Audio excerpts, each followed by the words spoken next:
progress everywhere, people. There's another person on a cell phone. See, behind me? Another person on a cell phone. It's so prevalent, it's a joke. Yeah, well, you know, laws don't mean anything. What was the old saying? There's no point in having any laws because the good people don't need them and the bad people don't follow them. I'm not saying that everybody that talks on a cell phone is bad. I'm just saying that, you know, you can't put the genie back in the bottle. It's too late. You know, the reality is the reality, which is cell phones are here to stay, and so is driving and talking on a cell phone. Of course, you know, I said it's not much different than talking into this, but it actually is because I'm not paying any attention to another party. I'm not, you know, holding it up to my ear. It's just basically part of my hand is what it is. It has no effect on me at all. The camera that I'm holding has absolutely no control of me. It doesn't affect me in any way. A cell phone, of course, there's two people talking, and so you're distracted by the other person's. You're distracted by the other person's whatever they're saying, you know. You know, you're paying attention to the conversation versus paying attention to the road. Me, I'm just driving down the road, talking to myself, basically.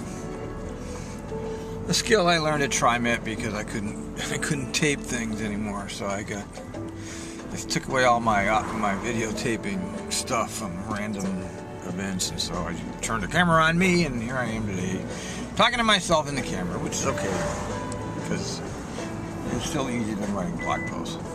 So what's going on? What's going on? Well, turns out that driver on the 9 that banged into that car, it wasn't a news story. That's not a news story. Even though Joe Rose says it is, I say it isn't.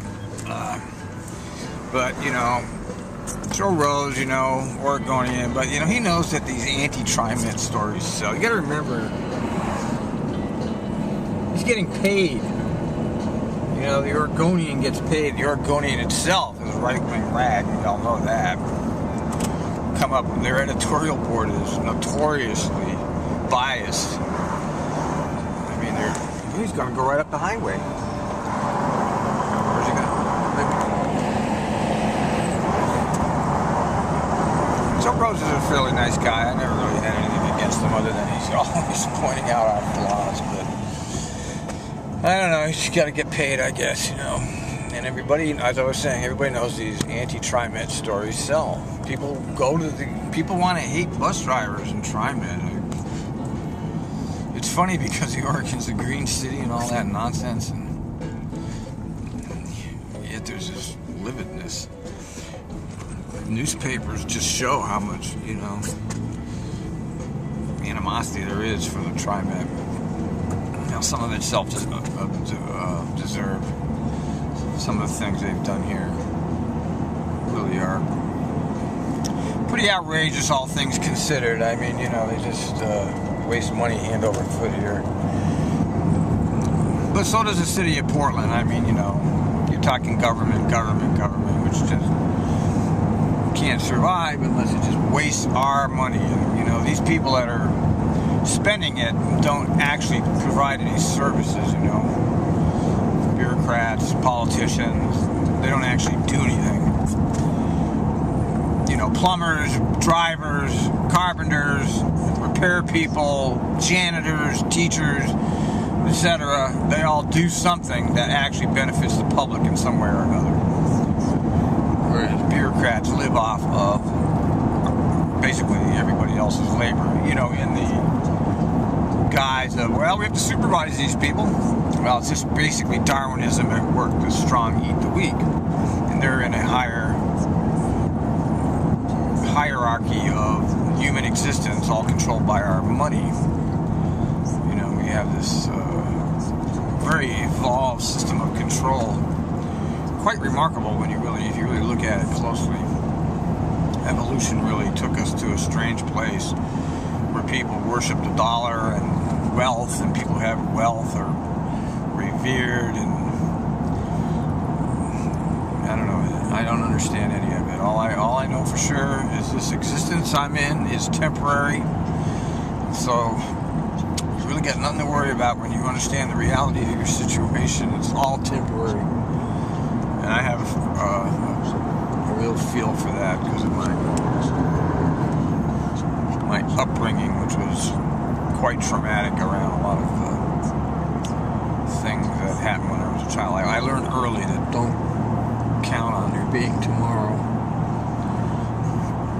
Okay, so the 9 driver turns out to have bumped into the car and didn't bother to leave a note, and then called dispatch later. It's really brilliant. I mean, where are these?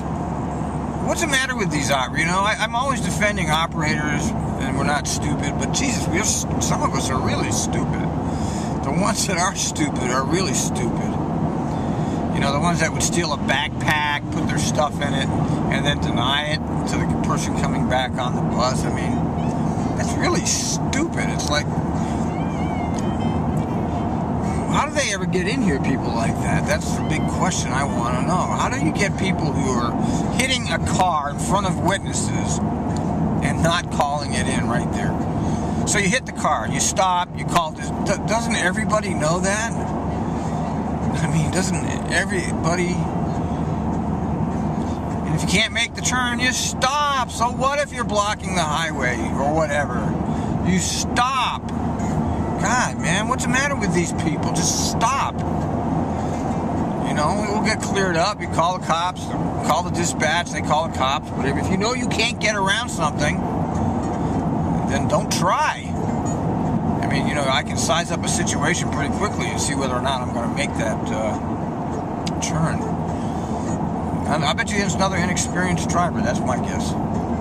See, a lot of these things that are happening are all rookie bus drivers, are all rookie mistakes from inattentiveness or overwork. I mean, we got to look closely at the situation here, because you got to remember, people, the bus drivers are being overworked. I mean, seriously overworked.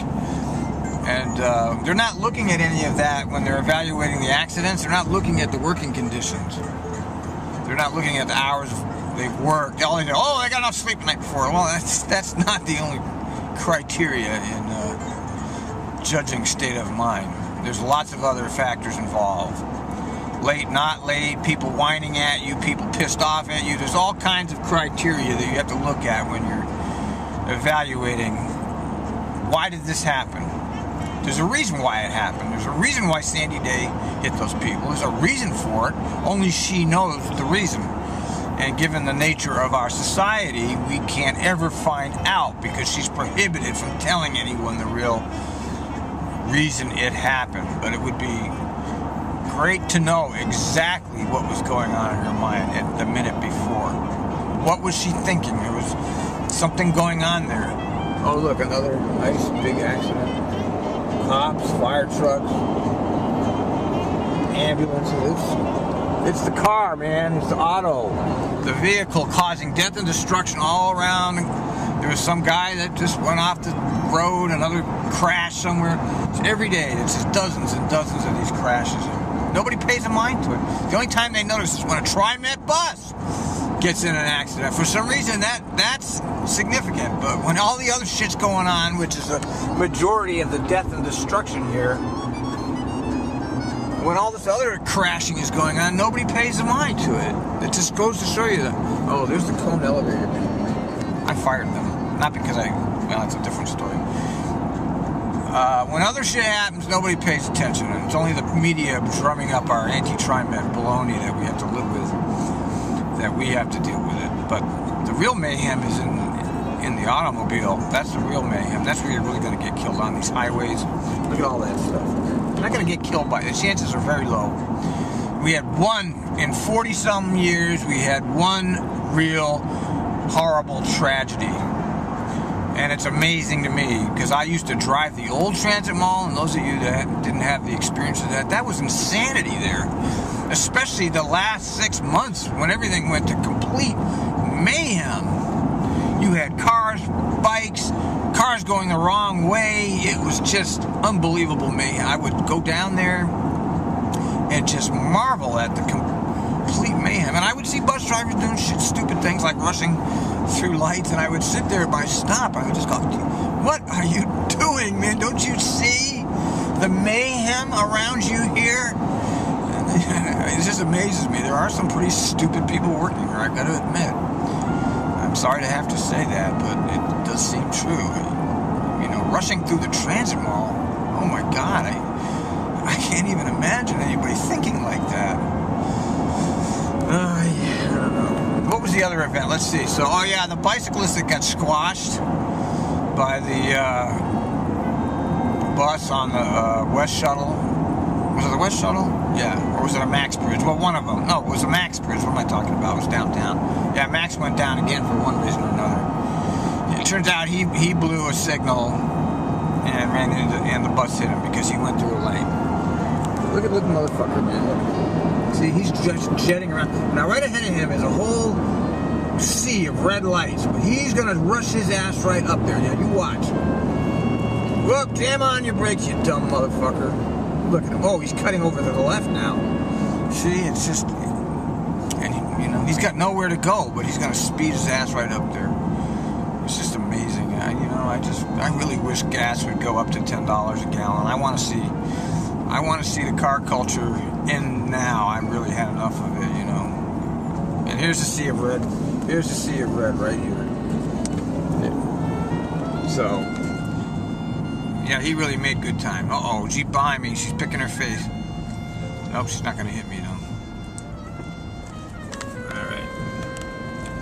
Yeah, so the bus driver was not, it was not his fault. You can't stop some stuff. If a bicycle is going to blow a light and try to make a turn, I mean, they ride like crazy men around here. I'm not saying all, but a lot ride like crazy men. That kind of thing is what prompted the Dan Christensen post. You know, the bicyclists they're out of control, and the city tolerates this kind of thing, like a zoo bomber. I never understood why the police tolerated that. That's hazardous. But for some reason, it's okay to do that in Portland. I don't get it. There's the big trucks. I'd like to be a truck driver. Well, at least you. Well, I don't know. They own the road anyway, the truck drivers. Anyway, it's Tuesday, it's raining, it's cloudy, it's fall. I guess it's going to clear up here. And we're going to have a nice couple of days coming up. But it sure feels like fall now. Yeah, look at the operator that got in that bike accident, though. This was a guy that was doing overtime or responded to the call for help for a Max bus bridge, and boom, now he had an accident, you know.